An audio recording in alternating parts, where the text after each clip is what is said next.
Hey guys, welcome to lesson 3 of decisions. Tonight I'm going to get into a couple things for you, especially when it comes to the determining factor. Now I want to talk about the determining factor and how this is important, because when you have to make a decision, you also want to figure out what's the best decision to make. Now I talked about taking action, and the first one I talked about the faith factor and things like this. But in order for you to make a clear decision, you want to figure out which is the best one to make. Now, of course, we can get caught up in contemplating, right? I can focus on contemplating to the extent that I don't choose. But I want to give you guys the choice. You have the choice. You can choose all the time what you want to do. That's why I said in the first lesson, free will. We have the ability to choose. Now it comes down to making the right choice. And this has to do a lot with your morals, your principles, everything lining up. So if you guys wanted to rewind, you can go look at the previous lessons when I talked about morals and having dignity, staying true to your principles, having integrity. That's why it all comes to correlation. But in the determining factor, you want to pick the best choice. So quick overview. You're going to get weighing options. I'm going to talk about how to weigh options, picking which one makes best from the other. For example, my little brother, when he was going to school, he had to pick which school he wanted to go to. Now he, at the young age in middle school, he actually had to apply for a high school because he wanted to go to a private high school that is actually a prestigious private high school in New Hampshire. So he tried so hard to get in, and guess what? He got in. But after he got in, he still wanted to weigh the options. Should I go to this school or should I go to public school? He was trying to figure out which one is going to be best for him. So what he did at the young age of 13 years old was he took out a piece of paper and he pointed all the things he wanted. He was like, well, this private school is going to give me this, it's going to give me that, it's going to give me this. And then he did for the public school is going to give him this, that, and this. And then he did a middle thing. And within the middle, he figured out which one was going to be best which one was better, or you try to weigh them or compare them, which is similar. He did a really good job at this, only being a kid, 13 years old, not really knowing much, but he knew how to weigh the options. So he made his own decision, and he chose to go to the private school. I mean, I knew he was going to do it. I wanted him to do that, but he chose for himself after weighing his own options, and boom, he took a leap. So guess what? I also want to get into regretful situations. Sometimes we get into situations that we tend to regret. Normally, if I ever got into an argument with my mother, I regret being disrespectful. If I was in an argument with my father, I'd be regretful for being disrespectful. And a lot of the times, our regretful situations have to be with situations that we could have done better in.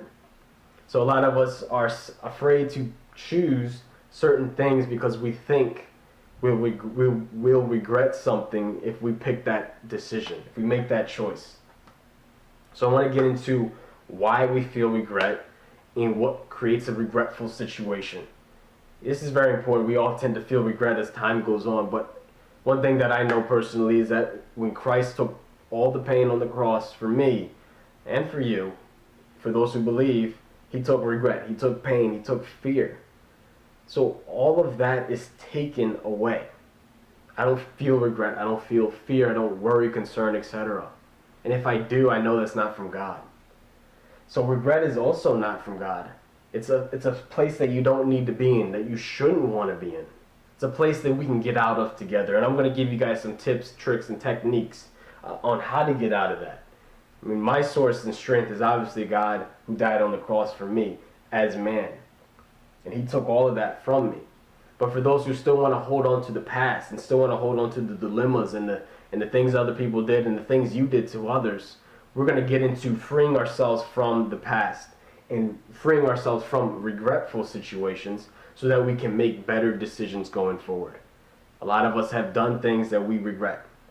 Some of us may have been to prison before. Some of us may have gotten ourselves locked up for doing something that we now regret.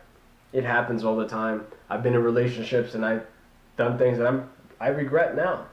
And I've prayed for forgiveness and I pray that they were good, and I know they're good. But for me personally, it was like I felt bad about it. I felt bad about what I did. And so those led to regretful situations. Now, there were times when I'd go out with 1, 2, 3 at the same time. I regret that now because I didn't respect either one. I didn't respect one of the 3. But that's something that I don't need to get into because I've moved on to such an extent that it just doesn't even seem realistic or make sense. I also want to get into ineffective choices. Now, ineffective choices is something we tend to do on a daily basis. Whether we know it or not, we'll make an ineffective choice just by watching TV for 5 hours. Now, how does watching TV for 5 hours affect me in a good way? It normally makes me lazy, complacent. It's a good thing to do when you're stalling, when you're afraid to act or do something. We get complacent and we'll do things that help us be more complacent. I get into this habit all the time. I'm debating, should I watch this, should I watch that? Should I make this video? Should I not make the video? And then I don't act. These are ineffective choices. So I need to get into that too, because that's holding you back from determining what decision is best. As long as we're complacent, as long as we're not making good choices and we're ineffective in our ability to choose, we're not really going to determine our factors correct. So I want to help you guys there too. And I'm going to give you guys all the tips, techniques, and tools to be profound at this. But you're first going to need your pen out and your notepad. So get those 2 things out. Get ready to pay attention. Like I said, put in the earplugs. Put the kids in the room. Make sure nobody's bugging you. And just pay close attention.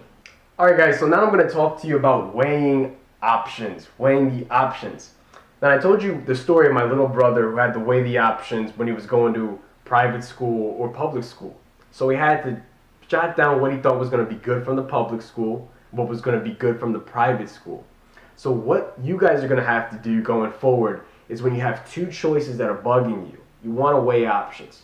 Now currently I'm trying to weigh the options between enlisting for a 9-month deployment in Cuba or not going. So that's my option. I was weighing the options about a couple months ago.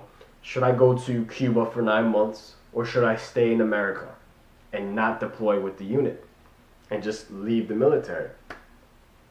And then I had to weigh some options and I did it. I literally sat down in my room, I did some deep soul searching. I was like, man, I could make $40,000 from this 9 months deployment. I could make a lot of money.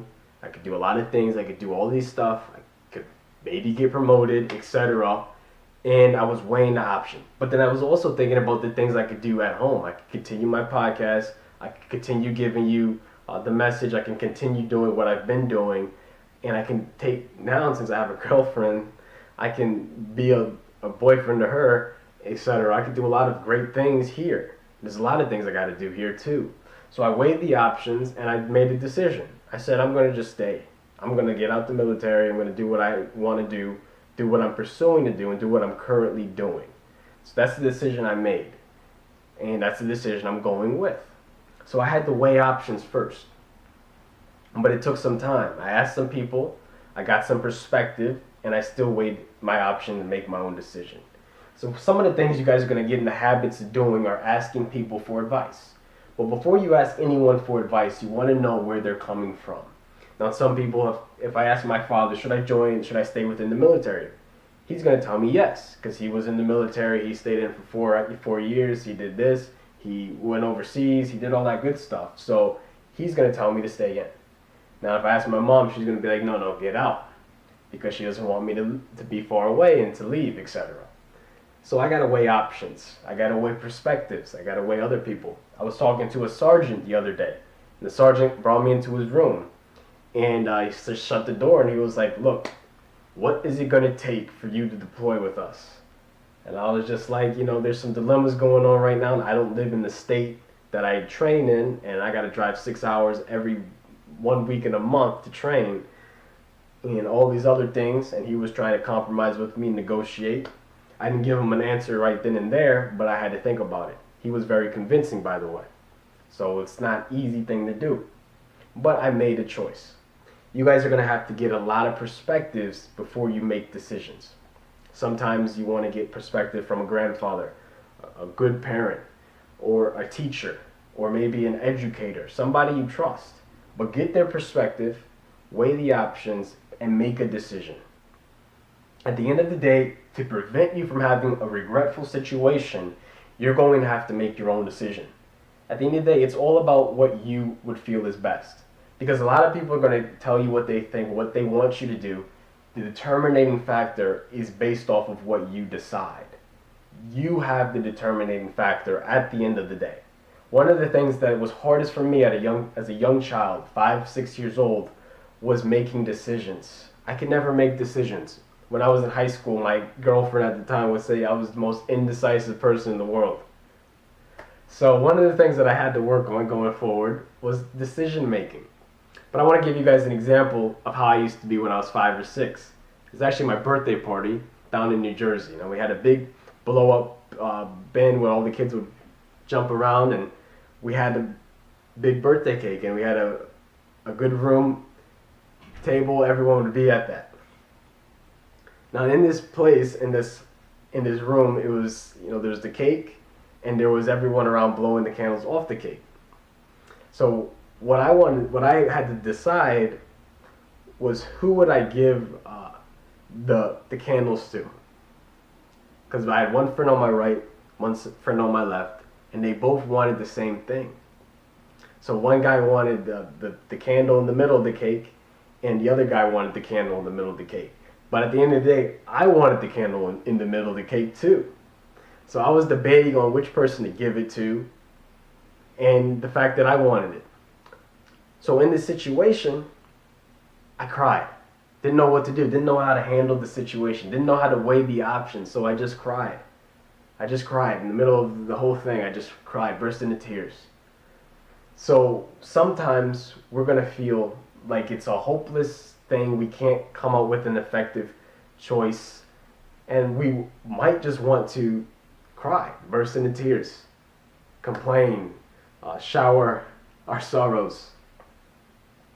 And that's when it comes to making ineffective choices. If we're making a choice to please someone else, I'm going to tell you it's an ineffective choice. Even if it is in a relationship, even if it is in a marriage. If you're only doing that to please someone else, that might be an ineffective choice, because they'll also sense that where you're coming from is validation seeking, or approval needed, or not from your true nature, not from your heart. So what you want to do is make true decisions that come from you, ultimately. Not from what other people suggest, not from what other people's opinions were, but ultimately from your heart, from your deepest truth.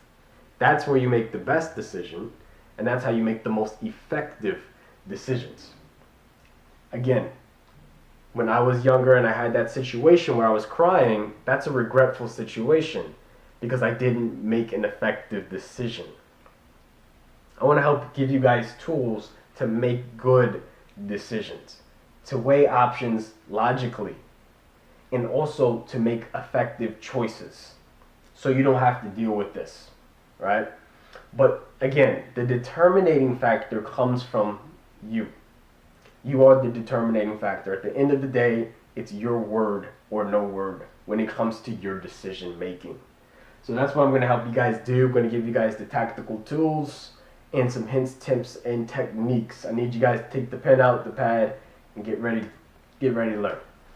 Alright guys, so the first tip to weighing your options is going to be basically measuring the results, measuring the choices, measuring the two things you could choose at the end of the day. So the first thing I would have you do is get a piece of paper out, and I will have you put one decision on the left, one decision on the right. So for instance, let's say you're debating about going to this job or that job, and you don't know which job to take. So put one on the left, one on the right. Beneath the left, put down all the benefits of this one job. Then on the right side, put all the benefits of that job. Then I want you to put as many as you can. Weigh it all. You don't want to miss out on anything, and you don't want to distreat yourself. You don't want to do yourself a disfavor. You want to be as honest as possible and truthful as possible with yourself on the benefits that you'll be getting from each choice. Now once you're finished with putting these choices down, all the benefits. I need you to put something in the middle. What are the two things that you like about each job? So there's got to be some stuff that you like on this job and that job that are very similar. The similar parts, put right in the middle. So when you have this complete, basically look over that piece of paper and make a choice. It's not as hard as you might think it is. But the hardest part is being honest. Being honest about the benefits here. Being honest about the benefits there. Being honest about the things that you're not going to like. Being honest about the negatives, the positives, the sacrifices, etc. You want to be honest about in the weighing decision.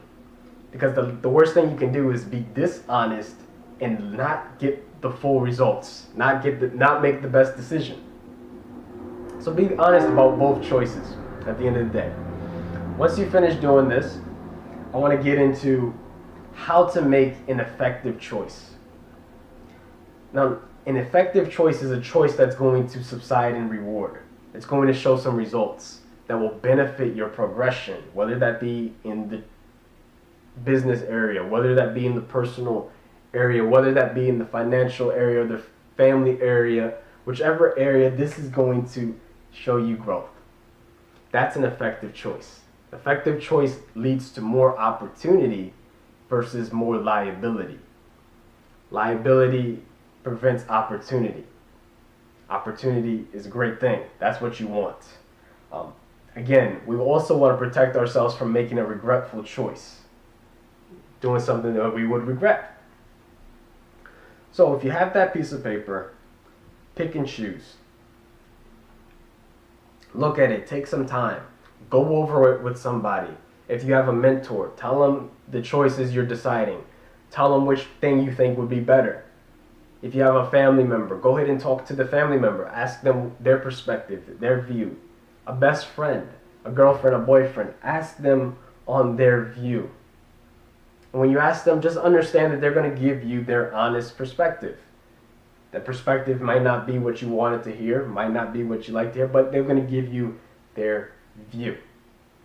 So that's the first thing.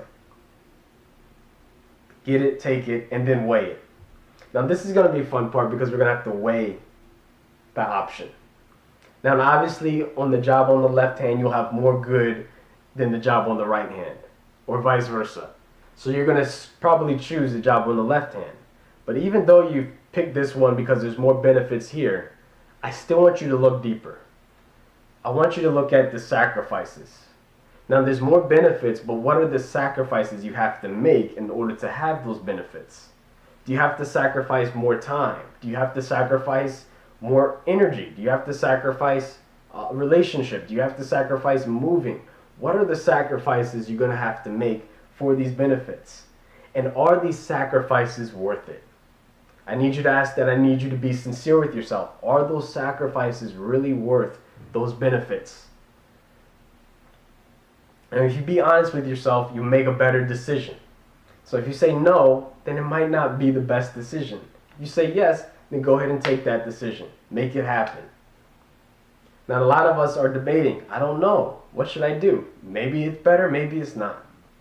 I want to tell you, if you would do this without the benefits and just the sacrifices, would you still do it? Would you still do it with those sacrifices without the benefits? Would you still make that decision? And a lot of you guys would say, no, I wouldn't. But some would be like, of course. Those sacrifices are just things that I would sacrifice anyways. And if that's the case, then go ahead and make the decision. But you want to be so firm in that decision that you would make that decision even if you weren't going to get the benefits. You're like, why would I make the decision to begin with if I wasn't going to get the benefit?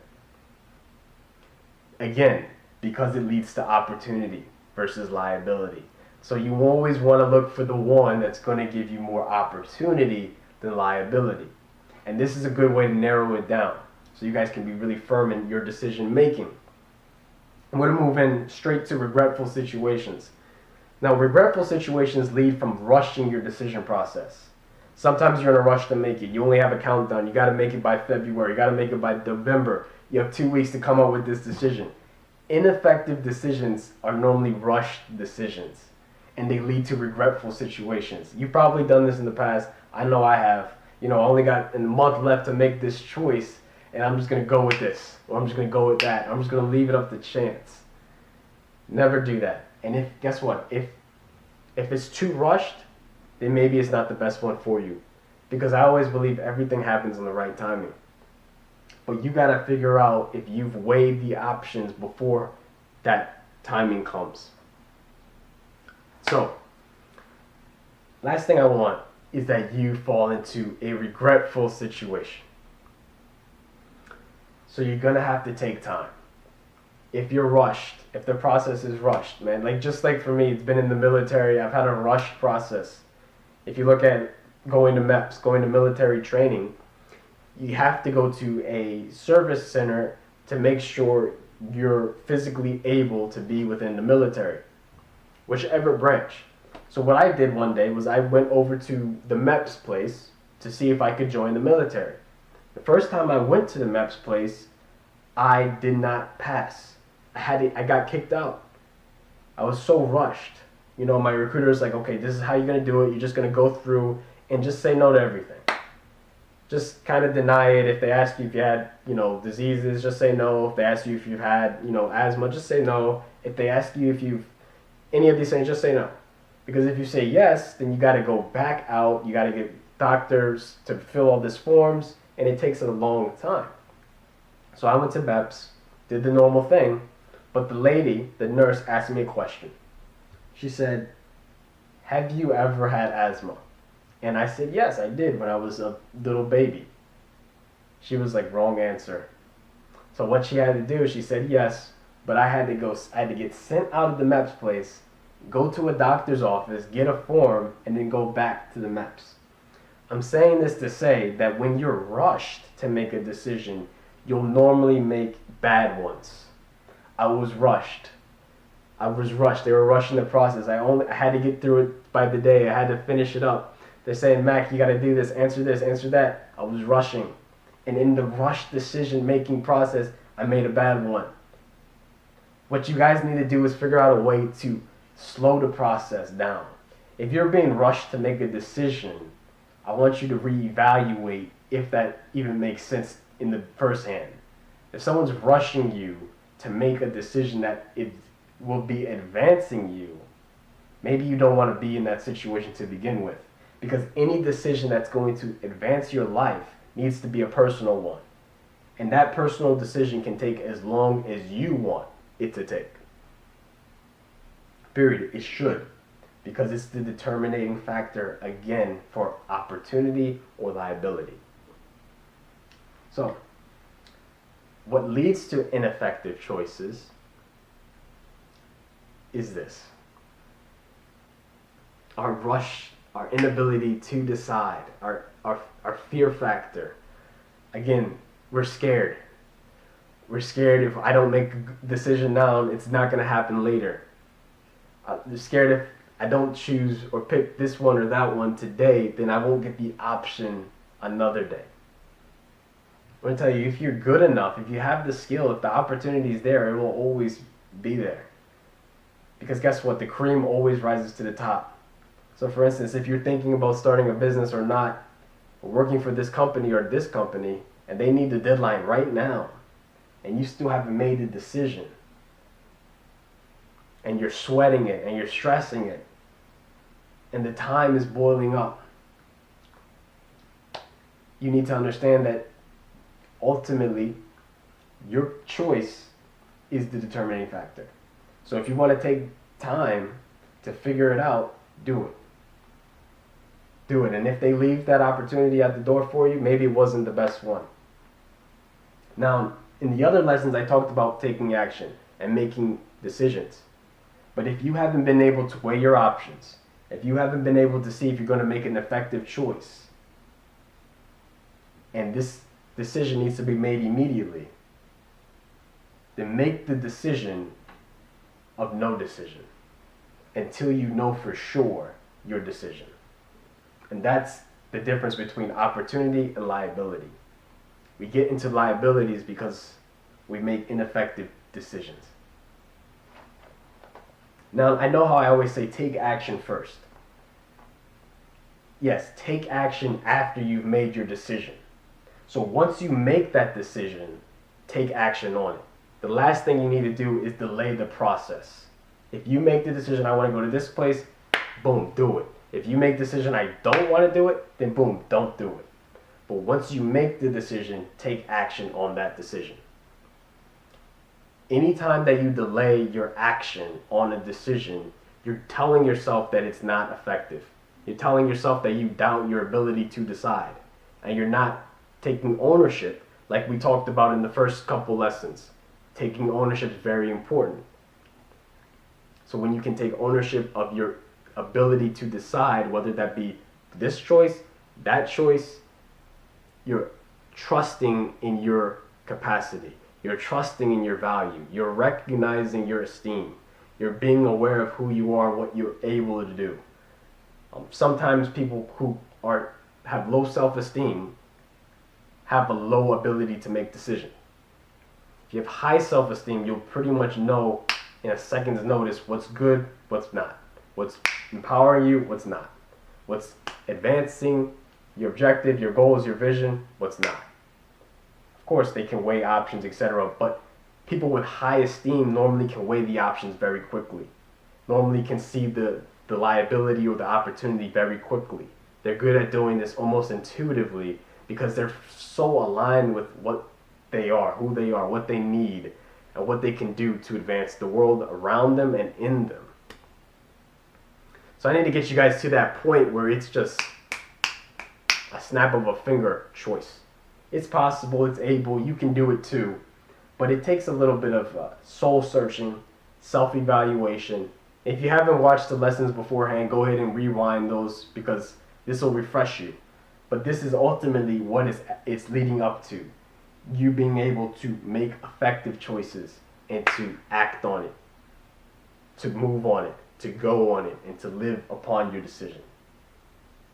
So guys, I'm gonna get back with you on some more insight, especially on making effective choices. I'm gonna give you some tactical ideas, things you can write down on making an effective choice. Some ways that I've learned best through the military, through school systems, through changing schools, through even being in a lot of different relationships, and doing door-to-door sales, just all types of stuff and all. But I want to help you guys make effective choices that you'll see results from. I'll give you some practical advice, maybe some stories, something that will help you immediately on today. Alright guys, so congratulations, you did a great job measuring and weighing the options. Now I'm going to talk to you a little bit about effective decisions and ineffective decisions. Now maybe some of you guys went to high school, hopefully you all did. In high school I'm sure we've all went through situations where we made ineffective decisions, whether that was to hang out with the wrong crowd, smoke weed before class, drink ourselves to sleep, whatever that decision may have been. I'm sure we made it once or twice in our life. Now for me in high school, I made a lot of ineffective decisions of who I hung out with. I had some buddies that I considered best friends that would go out and do things like steal. Now I don't say that I hang out with those people on today, but there were some times where I'd be with people that would do things I wouldn't be doing now. And it's because I was making ineffective choices. I thought it was funny, I thought it was cool, and they entertained me. They were more able to take chances, more on the edge, more different. And so I made the decision to be around that, to be around the difference. Again, it leads to ineffective results. One day I hung out with a good buddy of mine. We would do some stuff beforehand, before going to parties at night. He'd have some drugs.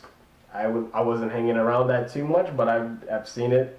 And so beforehand, before going to talk to a party or something, get himself in the mood, take a little whiff of something, and then go out and enjoy the festivities. So when we make these decisions, we'd be around people who, were smoking, drinking on another level. Everyone's underage, people are throwing up, police are out there somewhere just patrolling and keeping an eye on everyone. There was a time when I went to a party and I got kicked out of it by a bouncer. So it was just a lot of craziness. But in high school, we're all young, so it makes sense. But for all those watching, I'm sure you're older, maybe out of high school, maybe going to college, whatever, maybe past that age. And so you still want to be able to make decisions like a man. You see, it says in the Bible, when I was a child, I thought of childish things. When I became a man, I put away childish things, whether that be in the way I make decisions, the way I handle my money, the way I handle my life. And became a man, I put away those childish things. So that's kind of what we're leaving at the door, and we're going to get into some new things that are going to empower us to open up new doors. And that has to do a lot with how we make decisions. Not just the decisions we make, but how we make decisions. And when you're a child, you like to make decisions a lot of the time based off emotions. Hey, I know how that is. I used to do that like a year ago, right? Make decisions on emotions. Oh, that guy likes me, so I'm going to work there. Well, why are you going to work there? Because he likes me. I mean, there was a time when I was working for a door-to-door sales company, and this guy saw me knocking doors on the street. So he picked me up, he came by, he said, hey man, you should work with me. I was like, why should I work with you? I already work for this company. He said, no, work with me. I'll have you come over to the company. I'll introduce you to Brittany, Sarah. He started throwing women names out there. I started smiling. I was happy about that. He said, yeah, I'll give you some good money. I'll set you up in a nice room. You'll get paid, etc. So I hopped on this opportunity. I was so excited because he was like, you know what? I like you, man. You got a lot of potential. And he gave me like a high five, and I was like, cool. He likes me. So I was like, you know what, I'm going to quit, and I'm just going to work for this guy. And the guy I used to work with was like, why are you going to work there? Why are you going to quit? I didn't really have much logical choices behind it. I just thought I was going to be more liked, more approved of, more validated, right? Again, like the other lessons I talk about it. If you don't know yourself, someone will tell you yourself. And normally it's to make them more money, right? So long story short, I work for this company. I'm getting paid a lot less than the other company, a lot less, making a lot less than everybody else there. But at the same time, I'm liked. So he's fulfilling my emotional need to be validated. But logically, bad decision. Not making as much, losing a lot of money, losing a lot of time, self-respect, etc. Putting my energy into something that's not giving me ROI, right? Again, that's a bad decision. That's an amateur decision. On today, I would never make a decision like that where I'm undervalued, underworth, and not appreciated to what I can bring to an environment and a table. That's why you guys are getting paid. Every penny that was put in, $2.25 is getting its value's worth through this content and through other videos similar. It's because I've educated my value. I've taken time to become of value so I can give value. You want to become a person of value so that you can provide value over time. If you don't provide it, if you don't give it, you don't have it. If you don't have it, it's because you haven't taken the time to obtain it. Value is meant to be distributed. It's not meant to be bundled up for yourself. It's meant to be given unto others so they can grow. And a man who can give value, a woman who can give value, has value. You see, the most businesses make the most money because they provide the most value. Salespeople make the most money in companies because they provide the most value. They give the product, they offer the product, they become the product.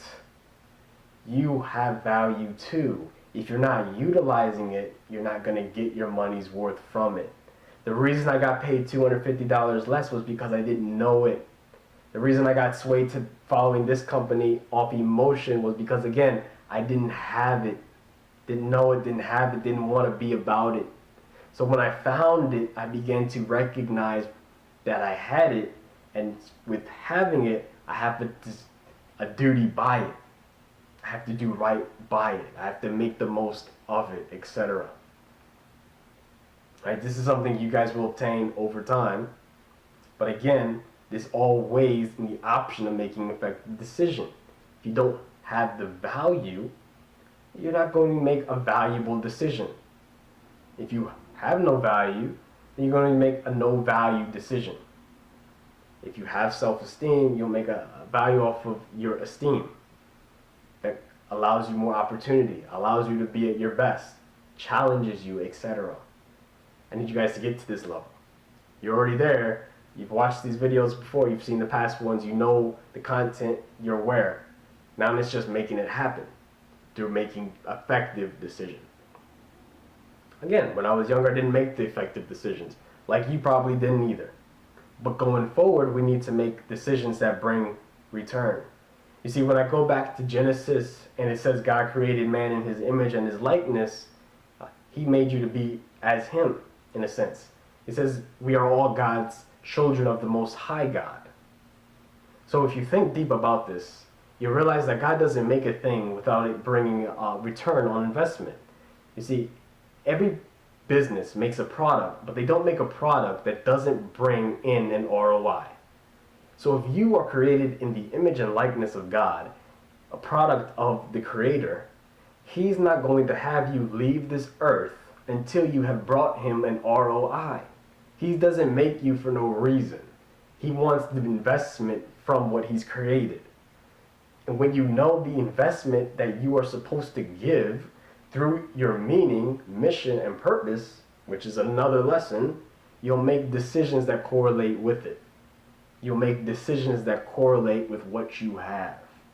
So an ineffective decision ultimately comes from an ineffective mind, an ineffective person, and a person that does not know their value, their worth, and who they really are. That's why, again, I say people with high esteem, people that know themselves, people that have awareness, etc., can do this in 3 seconds because they weigh the options in their mind. And they know, they have an awareness of what is correlated with their value. So they're not making decisions that undermine them. They're making decisions that grow them, that strengthen them, that challenge them. There are a lot of artists, a lot of entrepreneurs that actually do things just to be challenged. They take leaps of faith just for the challenge. They'll do things that for most people they wouldn't do because it seems irrational. Like, why would you do these YouTube videos instead of just focus on business? Why would you document your process and your journey instead of just do it? Because you're taking up time to document it. But they do it, some people do it because it's a challenge. They want to challenge. Some of the core of entrepreneurship comes from growth, personal development, and people seeking an opportunity to grow by challenging themselves. You know, some people get worth and value by overcoming obstacles. You know, it's funny how we get it kind of mixed up. We think value is what you get, but value is actually what you can give. And that's why I love using the gospel in a sense, because God has given me grace, he's given me much, and because he's given me much, I can give much. Because I've received much without having to do anything for it, I can give much without having to expect anything in return. And that's where you guys are going to want to be when it comes to achieving everything that's in tune for you, in store for your life, that you're here to reap. Again, this is the basis of your effective decision making. This is the basis of it. But if you don't have this, you're ultimately going to make ineffective decisions. Ultimately. There's no doubt about it, right? For instance, you wonder why dogs go back to their own throw up. When a dog throws up, he goes back to his own vomit. He does. When a dog barfs, he goes back to his own barf to eat it. And that's the same mentality as a human that goes back to his old ways after he's been reproved from it. That's why I talk about regretful situation. Not that you should feel regret. I don't want you to feel regret. That's not for you to feel. It's not for you to live. God took that from us on the cross. And even if you don't know this, you shouldn't be feeling regret. Regret is, if anything, feeling of that way is just to let you be aware of what you can do today. If I'm feeling regret of something I did, like if I knew I did something wrong and then I get back to the wrong that I did, not having learned a thing from this, what I'm doing is I'm not paying heed to what I could have learned and not accepting the opportunity to grow, but I'm going back to an opportunity to fail. When I was dealing with the pornography addiction, okay, I would go back to what I didn't want to do. So I knew I didn't want to go do this stuff again, but I would go back to it because I felt like I had no control over myself. And I really didn't. I really didn't. I was just going back in a routine that had me feeling regret, had me feeling sorrow, had me feeling unproductive, had me feeling like I was making ineffective choices because I was. Until I was free from this and I was making better decisions, I was making better choices to not go back to what I was free from. The problem is a lot of us are going back to what we came from. We're going back to what we know didn't work. We're going back to what we know didn't provide results. We're going back to what we know didn't give us an opportunity. We're going back to the same relationships, the same people, the same situations that did not bring us results, growth, opportunity, and we're expecting difference. It's insanity. Do the same thing 100 times, expect a different result. Something's got to change. You can do something different. Maybe you're doing it a different way. Maybe you're doing it a better way. Maybe you've grown an idea, perspective, insight, etc. But to do the same thing, expecting a different result is insane. Everybody knows this. Even though the great successful individuals have failed thousands of times, every single time they failed, they changed something different. They did something differently the second time. They rearranged something differently the third time. You should never do the same exact thing expecting a different result. It's insanity. You want to learn from the past. You want to learn from that encounter that did not produce growth. You want to learn from that situation that did not advance you. Because what that is actually a teacher in disguise. Again, I say the best teacher is failure, and the best growth is by taking chance and action. So you got to learn from the teacher of failure, the teacher of so-called regret, so that going forward, you will never go back to where you came from because you have the tools to make appropriate, effective decisions. And that's the basis of this. This is the basis of it. Now and again, determining factor is you. You are the determining factor. That means you pick is the determining factor. Not what so-and-so picked, not what so-and-so thought you should do, not what the company wanted you to do. You are the determining factor. I don't care what facility you're in, what military, what Congress, whatever you are in. If somebody tells you to go kill somebody and you do it because someone told you to do it, you ultimately have the determining factor on what you do. For instance, in the military, they will put a private in prison for committing a crime against humanity. If a private, the lowest ranked soldier, kills innocent bystanders because his sergeant told him to do it, that private's going to jail. Because at the end of the day, that private is the determining factor. He's the one in charge. Just because a higher ranking person told you, just because your dad told, just because your mom told, just because somebody you trusted told you, does not make it okay for you to do it unless that's your decision at the end of the day. You're responsible. Again, that private, he would go to jail. The sergeant that told him to do it, nothing would happen. Now, of course, they might ask him some questions, but at the end of the day, you are the determining factor. You are the determining factor. It's your choice. Again, we talked about this before. The choice factor, the ability to choose, freedom of thought, free will.